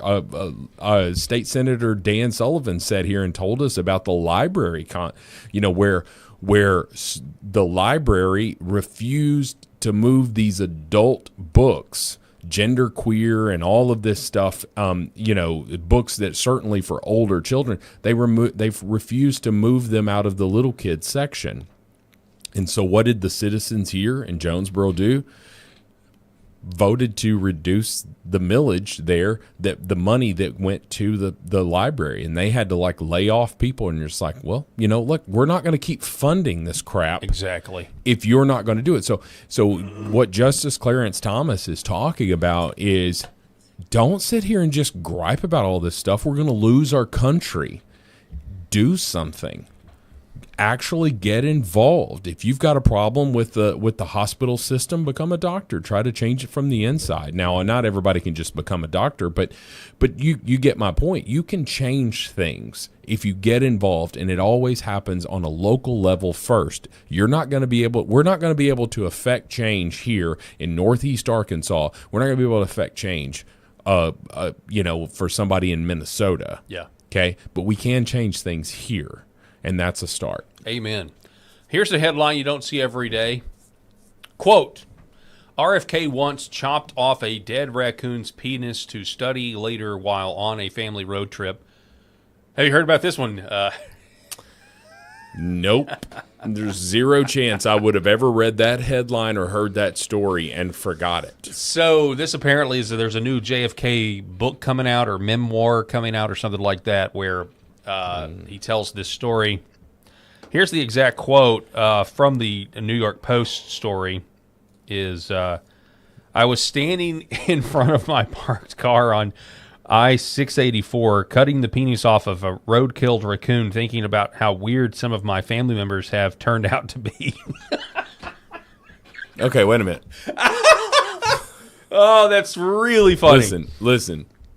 I love that they've highlighted it in pink and blue to say this. Those are two contradictory things. Yes. I was cutting the penis off of a road-killed raccoon. New thought. Thinking about how weird some of my family members have turned out to be. What the somebody says, this is the best quote from a major figure in the Trump administration. I challenge you to find a better one. Oh, man. Yeah, so that's definitely going to sell some books, I got to tell you. Robert F. Kennedy Jr., an avid animal genitalia researcher in his spare time, once pulled the family sedan to the side of the road after spying a dead raccoon and swiftly cut off its sex organs so he could study them later. The bizarre account by the nation's top civilian health officials was unearthed in a new book, RFK Jr., The Fall and Rise, authored by the Post. Okay, so it's not by RFK Jr., not a memoir. It's probably a hit. It's probably a hit piece. But anyway, was he just joking or something? Oh, I don't know. Like, was he not? Was he? Maybe he was just joking. I don't know. I haven't heard this story. I haven't researched it. My kids waited patiently in the car. He noted. Later telling People magazine he collected the raccoon's genitals so he could study them later. The eccentric Kennedy's bizarre recollection adds to the laundry list of grisly encounters with animal parts he had over the years. So, this is funny. This is not going to, back in the day, this would have been like a Mitt Romney put his dog on the hood of the car. Nobody cares anymore. Nobody cares. We've gone. You guys are insane, but it's no secret there is a coordinated effort to get Tulsi Gabbard out of the Trump administration. Oh, why? Why? Why? Exactly. And there's a coordinated effort to get RFK out, even though RFK is running into a lot of roadblocks. Yeah. RFK has not done everything. The whole glyphosate thing was a disappointment, and obviously they're focusing more on food than and not enough on big pharma. Right. But I understand you were saying that they just appointed a new lady to the CDC. Yeah, so Trump just named someone to the CDC, and she has the very definition of the resume for that job. And, of course, the New York Times, I begrudgingly subscribe to the New York Times because I do like their podcasts. And you have to be like a subscriber to the New York. Anyway, regardless. So this is the new lady. Yeah. This is her name. Let's see. What is her name, though? Erica Schwartz. Schwartz, yes. So Erica Schwartz has the definition of the resume for that job. But the New York Times article was saying that this is a direct rebuke of RFK and his vaccine, because she's pro-vax. She's very pro-vaccine. And what it just makes me so angry, because I was like, RFK is not anti-vaccines. He's not. He's not an anti-vaxxer. Now, he is an anti-vaxxer like, hey, let's quit giving our children, we were talking about this off air, quit giving our newborn babies, 50,000 vaccines the day that they're born. One of them is to prevent sexually transmitted diseases, right? And you're like, well, does the baby test positive for Hep B? No, but let's give them that vaccine anyway. And then you're like, okay, well, wait a minute. Our health of a nation is going down.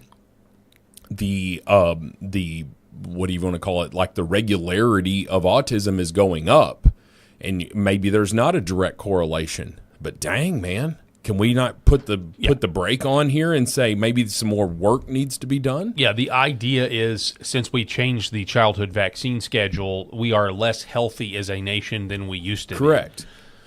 And so they're saying, so the New York Times is saying that Trump specifically put this individual in this position to rebuke RFK and as a shift in tone leading into the midterms. And I'm like, I think maybe he was just putting the best person in the job.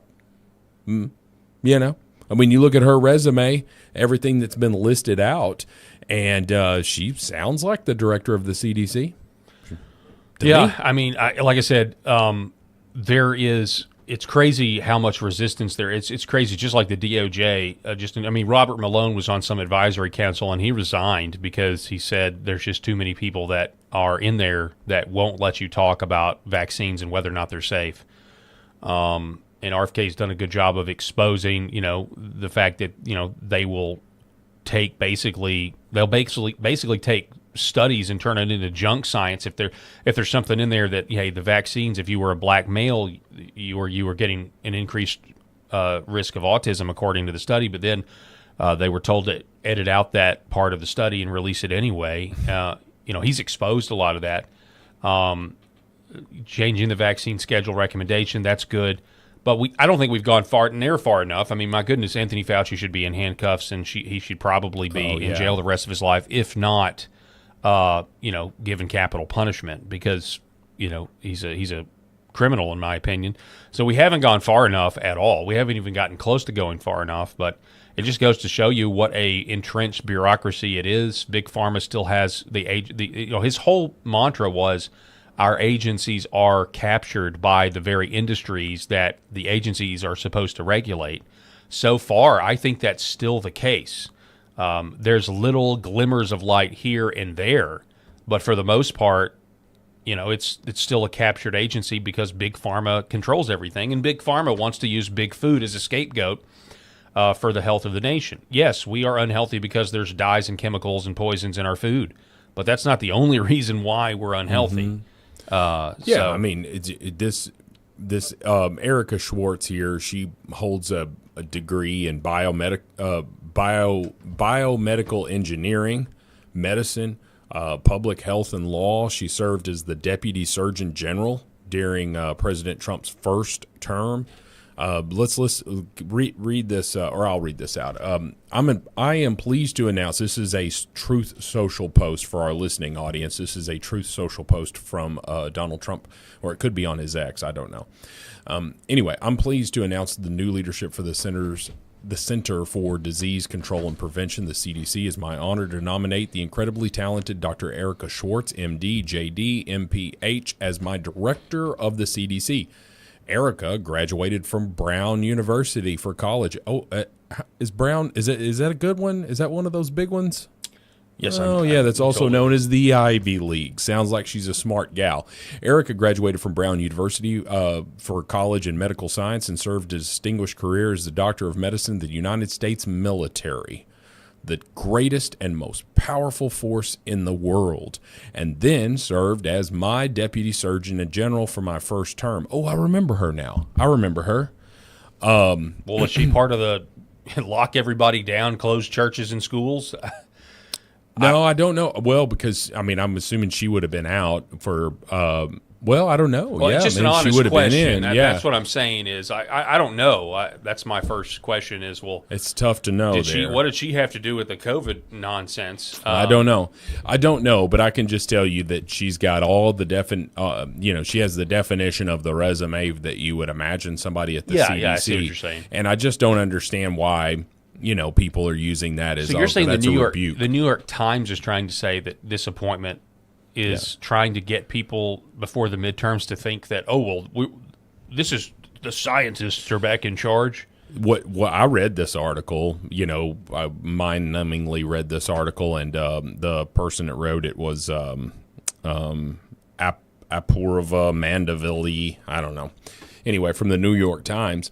And what she was trying to draw was the correlation and to say that this is further to undermine the views of RFK and also have a more centrist view leading into the midterms. That it was all about politics. And I'm just like, I don't know, man. It sounds like she just was right. That seems like a stretch that's going to be that's the least of Republicans' worry right now about the midterms. You want to elect us in the midterms. Look at who we put in charge of the CDC. Yeah, that's like literally that's the most ridiculous thing in the world. It has nothing to do with it. If Republicans lose the midterms, it's not going to be because of RFK. If anything, if Republicans lose the midterms, if anything, it'll be because RFK hasn't gone far enough. Yes. Honestly, that's insane. So here's the deal. So I think, Rob, I don't think this is a stretch. I don't think I'm breaking any new ground here. I think that urban communities, urban environments have different values than rural environments. The flyover country states have different values, different convictions on average than your urbanites and your city folk, if you will. Sure. We also have different fears. Okay. We also have different fears. To illustrate this, we go to a New York Yankees baseball game where these brave New Yorkers had their fear stoked by a squirrel. By a squirrel. Yes. So, Clark Griswold's dad, squirrel. Yeah, but that squirrel was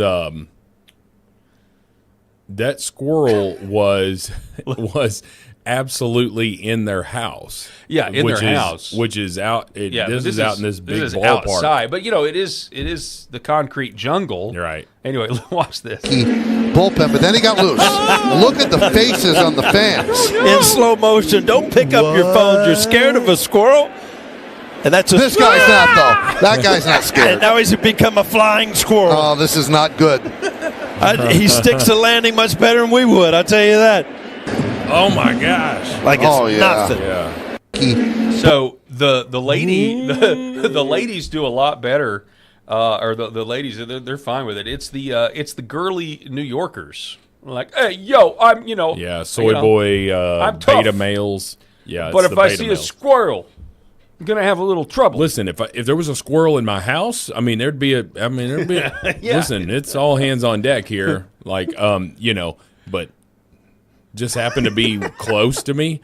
Like Paul, we both went to the same university, and you could get within 2 feet of the squirrels because they were so used to, it was like a Disney movie. Humans, yeah, they were so used to humans. So ever since then, I've never really cared about squirrels. They've never bothered me. Well, as somebody from the South, I'm going to use a clip like this to rip on the Yankees.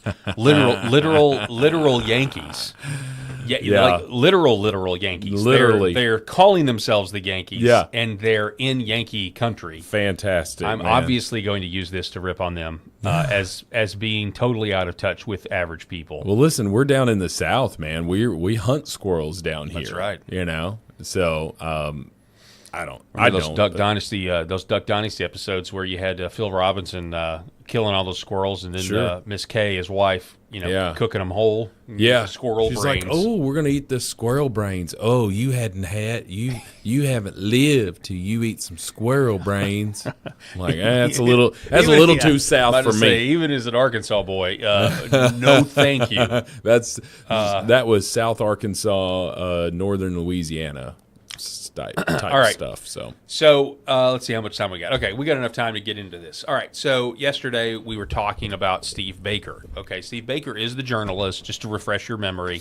He's the journalist that broke the pipe bomb story, claiming that Shawnee Kirchhoff, the Capitol Hill police officer, was the pipe bomber who now works at the CIA. And then a couple weeks after that story broke, the FBI arrests an autistic black kid by the name of Brian Cole Jr.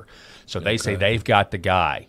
Brian Cole Jr.'s defense team, though, recently filed a motion in public making public that Shawnee Kirchhoff, like a week before they arrested Brian Cole Jr., took and failed a polygraph test. The FBI gave her a polygraph test about her being a suspect. Okay. And she failed. Right now, she's working at the CIA. It's a big deal, right?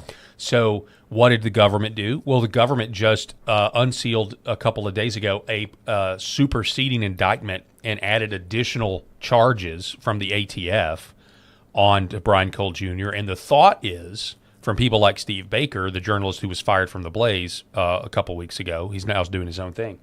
The thought is the feds are now piling on these charges, trying to get Brian Cole's defense team to take a deal, to plead out, to make this go away. What's interesting about all of this in the context is Jeanine Pirro did a great thing the other day when she moved to dismiss the convictions of the Oath Keepers and the Proud Boys. The ones that didn't get a pardon. They got a commutation, but they didn't get a pardon, so they didn't get their military benefits back. They didn't get the things back they needed. Now they get all of those back. So Jeanine Pirro did that, along with Deputy Attorney General Todd Blanche. It was a big deal, big win for the Trump administration. But the problem is that the lady who was responsible for most of those unfair J6 prosecutions, where they put Enrico Tarrio in jail for 17 years based on a piece of evidence that was written by the FBI. There were so many problems with these convictions. The same lady that was in charge of railroading J6ers is now still working for the DOJ, and she is in charge of the Brian Cole case. So there's some big problems here. Big problems. And it makes Trump's FBI, it makes Trump's portions of the DOJ where it still have communists working for them that haven't been fired. It's really, really bad. So because of this situation where there are now two narratives, you have people on the right that believe Kash Patel, you have people on the right that don't believe Kash Patel. I told you yesterday I'm tending on the side of Steve Baker. I think his story makes sense, and I've looked at the videos, and I'm sorry, I don't know conclusively that what's in those videos and the gate analysis is Shawnee Kirchhoff, the Capitol Hill police officer, but it looks a lot more like her than it does the gait of Brian Cole Jr. A lot more. Plus, she walks with a limp, and they now have her walking with a limp in uniform. I mean, it's very similar. Very similar. And I think the intel... Remember, the Bob Mueller investigation was not to put Trump in jail. It was to cover up them framing him for treason. Right. It was to cover up Obama. Now we know Obama ordering. So much of this, they want it to go away because they don't... If it ever came out that it really was a Capitol Hill police officer that planted those pipe bombs... I mean, you just can't imagine what would actually happen, right? I mean, I can't imagine what this would do. So the New York Times has been dispatched to interview Shawnee Kirchhoff, and they also interviewed Steve Baker, and we're waiting on this report to drop, and it may have dropped today. I didn't see it, though. So Steve Baker, so that's the context of all of this. So sorry for the long introduction. So Steve Baker posts this. Did we just make history? I told you on Monday about the almost 1.5 hour interview I gave to the New York Times reporter Corrina Knoll. She called because former Capitol Police officer and now CIA employee Shawnee Kirchhoff had given her an interview. Knoll wanted comments from me based on things Kirchhoff had said to her. I'd really like to just go ahead and give away everything we talked about, but let's see and wait how Noel writes the story. More accurately, let's see what the law firm Claire Locke and the CIA approved to be published. Regardless of the final product, I think we're really making history.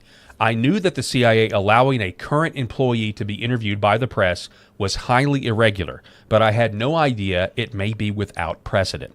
Today, I used both Google Gemini and Grok to scan all known records of if, when, and who any CIA employee gave an interview to a media outlet with permission of the agency. And the answer he got back was never. Never. It's never happened. There have been whistleblowers who gave interviews without permission, agency public affairs officials who make statements to the press and take questions, agency directors who also engaged in interviews and press briefings, but according to both AI platforms, no publicly documented examples exist of a rank-and-file CIA employee, such as analysts, operations officers, case officers, or other non-public affairs staff, being authorized to give named, on-the-record press interviews while still actively employed, even on topics unrelated to their CIA work. And no central intelligence agency does not typically allow current employees to give interviews to the press, and it maintains strict controls over all employee communications with the media. That's from Gemini. He goes on, as we know from using AI, they does make mistakes, but I grilled them rather thoroughly. The real question, though, why is the CIA making history, breaking with decades of strict protocol against employees speaking to the press? Is this a panic public relations move after it was revealed 2 weeks ago that Ms. Kirchhoff had failed a polygraph test about her involvement in the J5J6 pipe bomb conspiracy? Even so, why would the CIA care enough to make such an unprecedented exception to their strict policy against this very thing? Anyway, I'm sure Karina Knoll will do a fine job of making Kirchhoff into a sympathetic, abused, humiliated woman whose life has been shattered by our story about her 94 to 98% forensic match to the gray hoodie-wearing pipe bomber. Knoll's New York Times bio says of her work, she emphasizes empathy, texture, and the human element rather than straight news reporting. There you have it. The New York Times gave Claire Locke and the CIA, but I repeated myself, their big gun for the damage control job needed. Although I don't know what damage we've done with our stories, after failing the FBI polygraph, Kirchhoff still has her job and paycheck. Weird, huh? Perhaps this coming puff piece is less about repairing her reputation and more about protecting the agency bureau part of the intelligence community blob. Another diversion, like the inert J6 pipe bombs themselves. Oh yeah, just one prelim to the article. Noel told me that Kirchhoff told her, I don't have a limp. Roll tape. Because they've got tape of her clearly with a slight limp. I mean, it's as clear as day. I've seen it. And it's interesting, we haven't covered this, but these bombs that were planted were inert. They were not real. Mm-hmm. So that is a whole nother wrinkle to this story as to why they would plant, let's say it was an inside job and it was the government that did this. Mm-hmm. Why would they be fake bombs? That's a whole nother rabbit hole to go down. Well, it could be totally unrelated, or it could go with what our absolute knowledge of is that the FBI was involved in January 6th. The FBI 100% incited. There were FBI agents planted all throughout the crowd who weren't there to just observe. They were there to incite the riots. They wanted a January 6th style attack, quote, attack on the government. So all of this stuff is fruit of this poisonous tree, or maybe it's completely unrelated, but I think you and I probably believe that all of this goes, that this wasn't just some rogue person. Yeah. And that's the most concerning thing about it. It's not just some rogue person, that this might be something from an agency-wide standpoint and not just the FBI, clearly, as we are also involving the CIA. Yeah, and it also, I mean, it also really doesn't make sense to think about. I mean, the Biden administration not going after this guy. They tried to say Brian Cole Jr. was a Trump supporter. The whole thing just doesn't make sense that they have the right guy to me. I mean, they very well could, I guess, but this whole thing just reeks of a giant cover-up. And on back to the Proud Boys thing, Steve Baker's latest piece with his partner there, Joseph Hanneman, over at their new website, Veritas Regnant, with this headline, DOJ moves to vacate January 6 convictions of 12 Oath Keepers and Proud Boys, decries rigged system. So a dozen Oath Keepers and Proud Boys prosecuted for seditious conspiracy will have their federal convictions vacated and remanded to U.S. District Court for dismissal. In the biggest development since President Trump pardoned and ordered case dismissals of some 1,600 former J6 defendants, the DOJ put a sudden end to the highest-profile criminal cases that metastasized from J6. The news brought long-sought relief to Oath Keepers and the Proud Boys. Some defense attorneys suggested privately that the DOJ moves might be more self-preservation than mercy, as the pending filings of briefs in the case were expected to allege perjury, lack of any actual conspiracy, prosecutorial lies, misrepresentations of evidence, court refusals to grant changes of venue, and use of protected First Amendment speech to ensure convictions. So, again, it was so bad they just had to let it go. That's the other allegation. Yeah. And so this kind of goes back to our other points that we've made.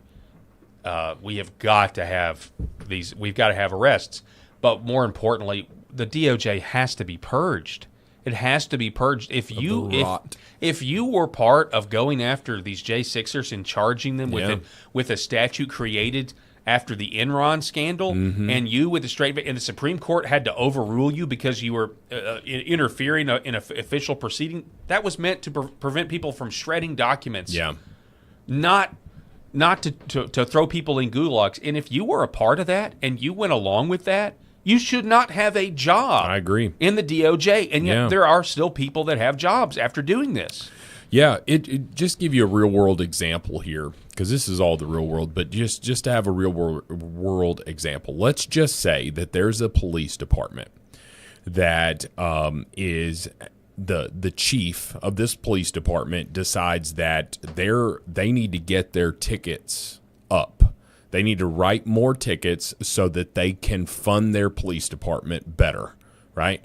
And he goes, hey, you write more tickets here, and you're gonna get yourself a raise, right? So let's get us all raises here. So when you pull somebody over, write them for everything, even stuff that they didn't commit here. Let's write them, let them take it to court and fight it. Most people are just going to pay the fine and move on, and we all have more money. Now, they wouldn't say it like that, but we know that crap happens. If you think that police departments are not doing this very thing right now, Paul, that is naive. Quotas. That is 100% naive. So then let's just say that there's an investigation and it's found out that there's this rotten police department, and they go in there and they fire the police chief. But all of those officers who weren't keeping their oath, the oath that they swore to the Constitution, those people are still in place. Yes. That is the Department of Justice right now. Yep, amen. All of the people that went down this rabbit hole of illegality just to get Trump are complicit in it, guilty of it, and are as liable, in my opinion, to that fraud as the leaders. I completely agree, Rob. Great show, my friend. I appreciate you being with us. Thank you Honor so to be much. on the show as always. That's all the time that we have for this edition. We're going to hand it off to Secret America. Please like, share, and subscribe this video. If you're watching on LFA TV on Rumble, please subscribe to that channel. If you're watching on the Paul Harrell Program YouTube channel, like, share, and subscribe. We're trying to grow that channel. We need all of your help. And also make sure you patron our sponsors, specifically Red Vive Health. That's redvivehealth.org. I want to give a shout out to New Horizon Real Estate, Gateway Sight and Sound, 7 Weeks Coffee, Sherrod Chiropractic. That's all the time that we got. We'll see you tomorrow. Have a great Thursday evening.